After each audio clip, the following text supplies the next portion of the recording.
स्वामी। राधा स्वामी दयाल की दया, राधा स्वामी सहाय, राधा स्वामी।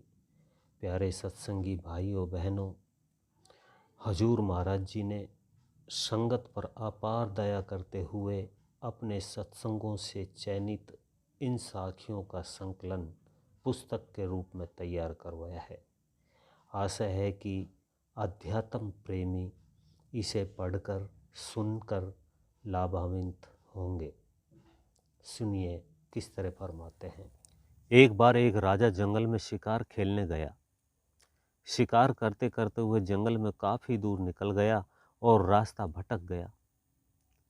अब उसे भूख और प्यास भी सताने लगी।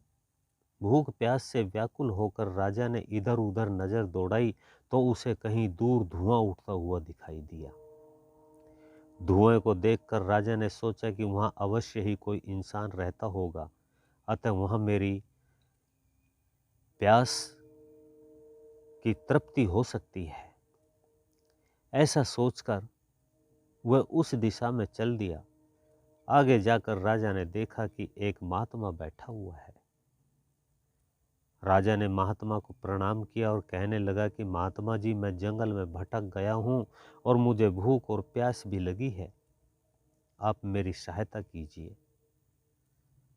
महात्मा मस्त फकीर था, न कोई इच्छा आशा तृष्णा और न कोई परवाह। वह जंगल में से एक जड़ी बूटी ले आया और जड़ी को घिस करके थोड़ा सा पानी मिला करके और काढ़ा तैयार कर महात्मा ने राजा को वह काढ़ा पीने को दे दिया। इससे राजा की भूख और प्यास दोनों ही शांत हो गई। राजा ने तो आधा कटोरा ही काढ़े का पिया, बचा हुआ 2.5 कटोरा काढ़ा महात्मा ने पी लिया। राजा ने महात्मा का तहे दिल से शुक्रिया अदा किया और महल लौट आया। काढ़े के सेवन से राजा तमाम रात सो नहीं पाया। काम वासना उस पर इस कदर हावी हो गई, वह कामी कुत्ते की तरह समस्त रात्रि एक रानी से दूसरी रानी के पास भटकता रहा। सारी रात न वह खुद सोया और न ही रानियों को आराम करने दिया। सुबह राजा सोचने लगा कि केवल आधा कटोरा काढ़ा पीने से मेरी ये दशा हुई और मेरी तो रानियां है, परंतु महात्मा जी ने तो 2.5 कटोरे काढ़े के पिए थे, उनकी क्या हालत हुई होगी। राजा उसी समय घोड़े पर चढ़कर महात्मा से मिलने जंगल में पहुंच जाता है। राजा को देखकर महात्मा कहने लगा कि बताओ राजन, क्या बात है? कल तो आप रास्ता भटक गए थे, भूख प्यास से व्याकुल थे, परंतु आज कौन सी चीज़ आपको यहाँ खींच लाई? राजा कहने लगा कि महात्मा जी, मेरा संशय दूर कीजिए। महात्मा बोला, पूछो राजन।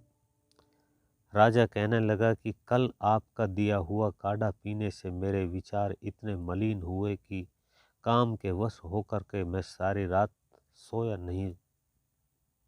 महात्मा जी, मैंने तो सिर्फ आधा कटोरा काढ़ा पिया था, परंतु आपने तो 2.5 कटोरा काढ़ा पिया और दिन में कई बार पीते होंगे, फिर आप काम वासना से किस प्रकार बचते हैं? महात्मा मुस्कुराते हुए कहने लगे कि आपकी शंका का समाधान अभी किए देता हूँ। महात्मा जंगल से वही जड़ी फिर ले आया, घिस कर उसका काढ़ा तैयार किया और राजा को पीने को दे दिया। पहले दिन तो महात्मा ने राजा को सिर्फ आधा कटोरा ही काढ़ा पिलाया था, परंतु आज उसे जबरदस्ती 3 कटोरे पिला दिया। काढ़ा पिलाकर महात्मा राजा से कहने लगा कि अब आपका जीवन थोड़ा ही शेष बचा है। आज से ठीक 7वें दिन आपकी जीवन लीला समाप्त हो जाएगी, इसलिए मैंने आपको 3 कटोरे काढ़े के पिलाए हैं। अब आप जाइए। महात्मा के वचन सुनकर राजा हतप्रभ रह गया, जैसे पांव के नीचे से जमीन खिसक गई हो। इस तरह लड़खड़ाते हुए राजा महल पहुंचा। राजा को आया देखकर मंत्री दौड़े। रानियां आई परंतु किसी से बात करना तो दूर, नजर उठाकर भी नहीं देखा। खाना पीना हंसना बोलना सब चला गया। मंत्री राजकाज से संबंधित कुछ पूछे तो जैसे कानों से सुनना भी बंद हो गया हो। दिन का चैन, रातों की नींद चली गई। राजा को रात दिन मौत का भय सताता। राजवैद्यों को बुलाया गया। वैद्य दवाई देते तो लेने से इनकार कर दिया कि अब तुम्हारी दवा असर नहीं करेगी, अब मेरा अंत समय नजदीक है। वे रात दिन अपनी उंगलियों पर दिन गिनता कि आज 5 दिन रह गए, आज 3 दिन रह गए।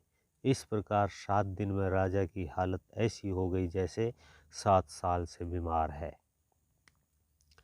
अब इंसान का जैसा ख्याल होता है वैसा ही उसका हाल हो जाता है, और ख्याल पर ही उसकी उन्नति या अवनति निर्भर करती है। मौत के ख्याल से राजा की हालत ऐसी हो गई कि काटो तो खून नहीं, चेहरे का रंग पीला पड़ गया। आखिर वह 7वां दिन आ गया। राजा की आंखों की पुतलियां खींचने लगी, जबान लड़खड़ाने लगी। समस्त रानियां वे मंत्रीगण को अपने पास बुलाकर कहने लगा कि अपना काम संभाल लेना। राजा मौत का इंतजार करता रहा। सुबह से दोपहर, दोपहर से शाम हो गई परंतु मौत नहीं आई। राजा सोचने लगा कि शायद रात को मौत आएगी, परंतु रात भी बीत गई। अब राजा ने सोचा कि कहीं मेरी गिनती में तो फर्क नहीं रह गया, महात्मा का वचन झूठा तो नहीं हो सकता। उसने तो मेरी मौत का 7वां दिन ही बताया था। खैर इसी कसमस में सुबह हो गई। राजा सोचने लगा कि 7 दिन तो पूरे हो गए, इसका मतलब अब मैं नहीं मरूंगा। इस ख्याल से उसके शरीर में फिर जान आ गई।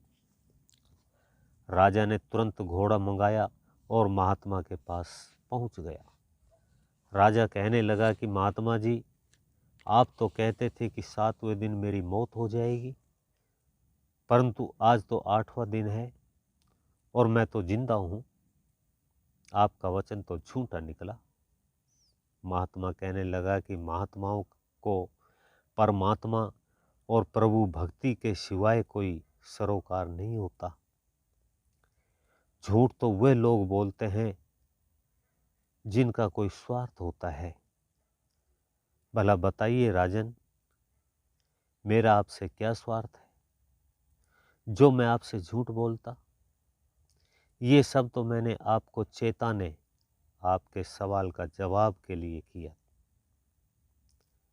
पहले मैंने आपको आधा कटोरा काढ़ा पिलाया था तो आप काम वासना के अधीन होकर समस्त रात्रि सो नहीं पाए थे, परंतु अब बताइए 3 कटोरे काढ़ा पीने के बाद अब आपकी हालत कैसी है? राजा कहने लगा कि महात्मा जी, मेरा हाल कुछ न पूछिए। ये 7 दिन मैंने किस तरह बिताए मेरा दिल जानता है। न दिन को चैन, न रात को नींद, खाना पीना हंसना बोलना सब चला गया। रात दिन सिर्फ मौत का ही भय सताता रहा। इन 7 दिनों में तिल तिल करके मरा हूँ। महात्मा हंसते हुए कहने लगे कि राजन, इसी प्रकार हम महात्मा लोग रात दिन मौत से डरते हुए पल पल उस परमात्मा को याद करते हैं, इसलिए हमारे ऊपर कोई चीज़ असर नहीं करती।